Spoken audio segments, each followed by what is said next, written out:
Hello l'ami, j'espère que tu as la forme.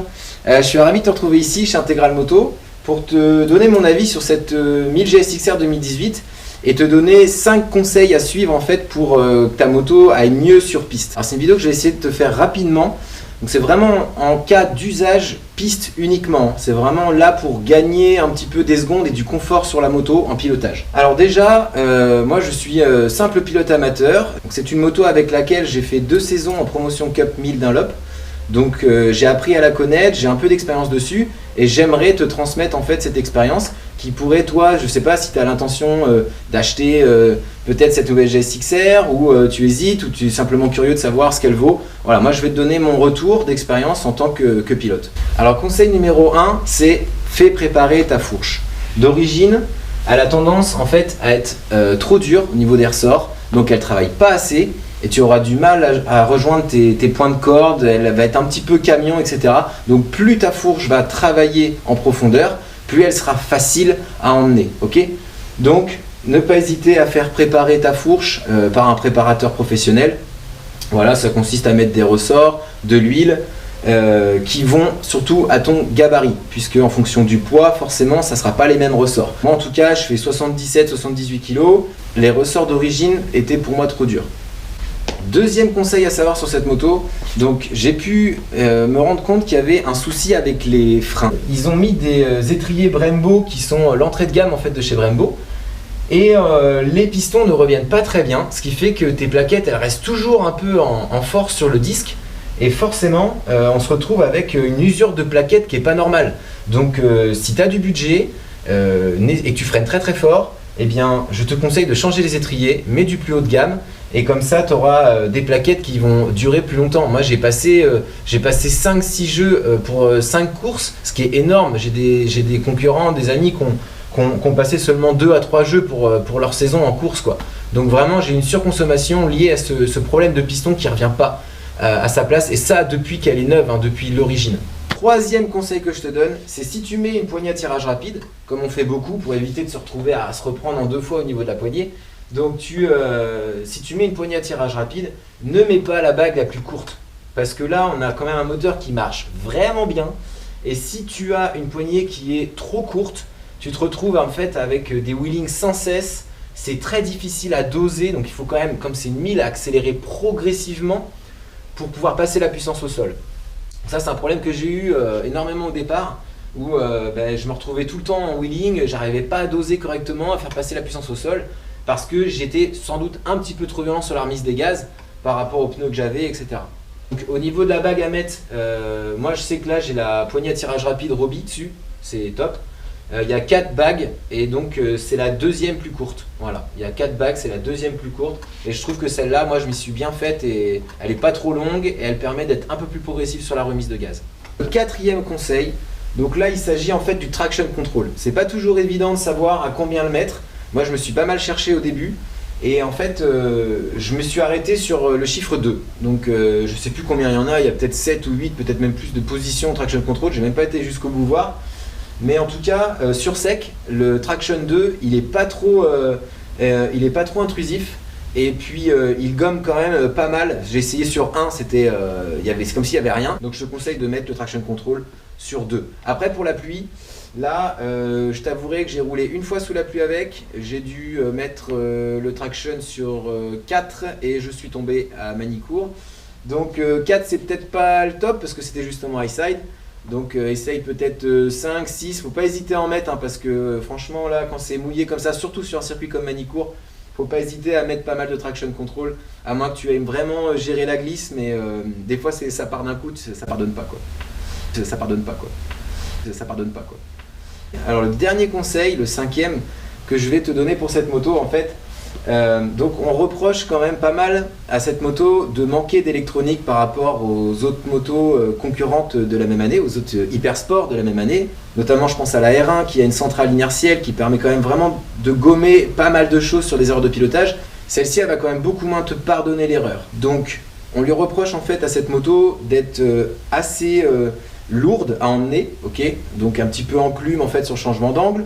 Le point de corde qu'on a tendance à pas attraper, mais là je te l'ai dit sur le conseil numéro 1, n'hésite pas à assouplir la fourche et va chercher avec ton corps un maximum. Plus tu feras le singe sur ta moto pour aller chercher vraiment le sol, plus tu verras qu'elle va plonger, elle va y aller. Et puis surtout on a tendance à avoir du mal à passer la puissance au sol, ok.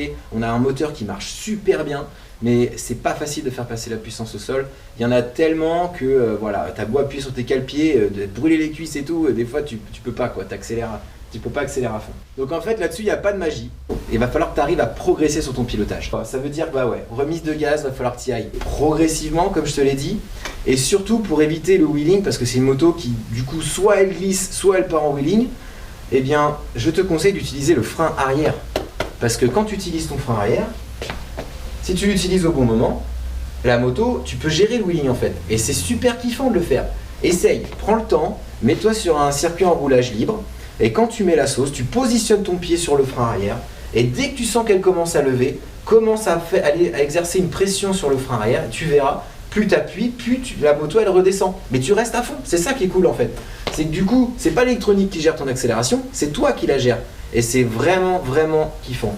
Donc, t'accélères progressivement assez fort. Dès que tu sens qu'elle commence à élever, il faut déjà que tu aies positionné ton pied en sortie de virage. Et puis comme ça, tu exerces et puis tu gères ton wheeling. Alors si tu veux le gérer à ça ou à ça, voilà, je sais que moi c'est un truc que j'ai compris sur la deuxième année. Et franchement, je me suis régalé une fois que j'ai appris à faire ce truc-là. Mais ce qui est sûr, c'est qu'elle va t'obliger à te remettre en question, à te pousser dans tes retranchements pour améliorer ton pilotage. Et ça, crois-moi, ça te servira toujours sur n'importe quelle machine. Alors je te dis rapidement ce que j'ai sur cette moto. J'ai un filtre à air. J'ai une ligne complète et une reprog. Et franchement, il n'y a pas besoin de plus. Elle sort, je crois, 212 chevaux sortie de boîte. Donc voilà, c'est largement ce qu'il faut. Il n'y a pas besoin d'y faire une prépa moteur. Joue plutôt sur ton châssis. Passe du temps à analyser, à essayer des choses au niveau de tes réglages. Essaye de bien t'entourer aussi là-dessus. Moi, j'ai eu la chance d'avoir Ultime Back là-dessus qui m'a beaucoup fait progresser sur le réglage et le ressenti en fait au niveau des suspensions. Ah oui, autre chose, si tu fais de l'endurance, eh bien, ne compte pas sur la totalité de capacité de ton réservoir. Je me suis retrouvé dans une course où je me battais pour la première place, c'était le dernier tour, et je me retrouve avec une moto qui coupe. Donc évidemment, j'ai pas pu prétendre à une éventuelle première place.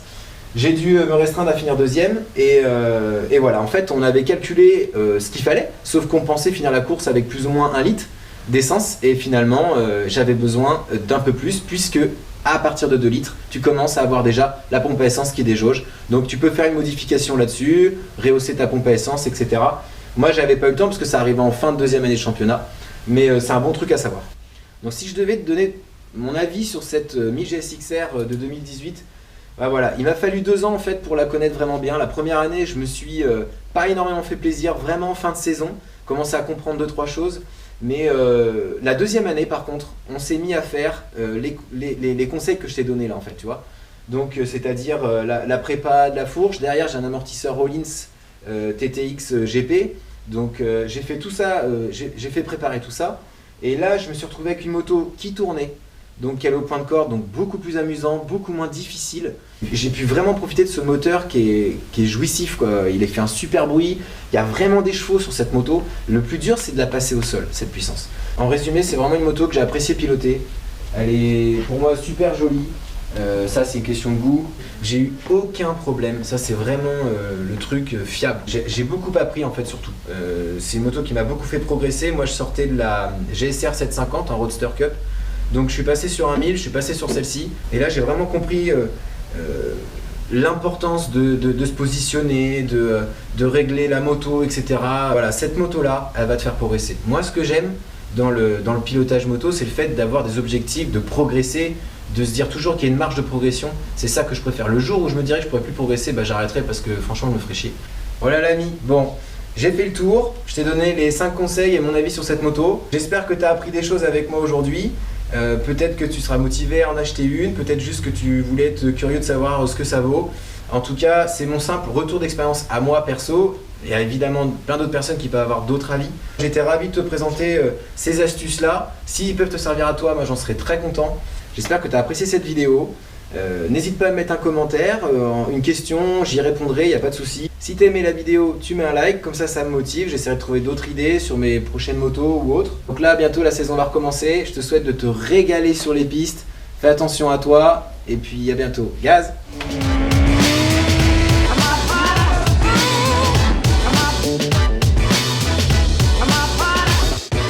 Je parle comme ça. Si je vais là et que je vais là, tu me vois toujours. Si je vais là et que je vais là, et là t'as toute ma tête, tu m'en tiens. Deuxième conseil, le deuxième c'est, je m'en rappelle plus. J'ai vraiment, voilà, ça va pas ça. Pour la première place en Suisse, vraiment, justement, avoir des, bon, ça, pas du tout.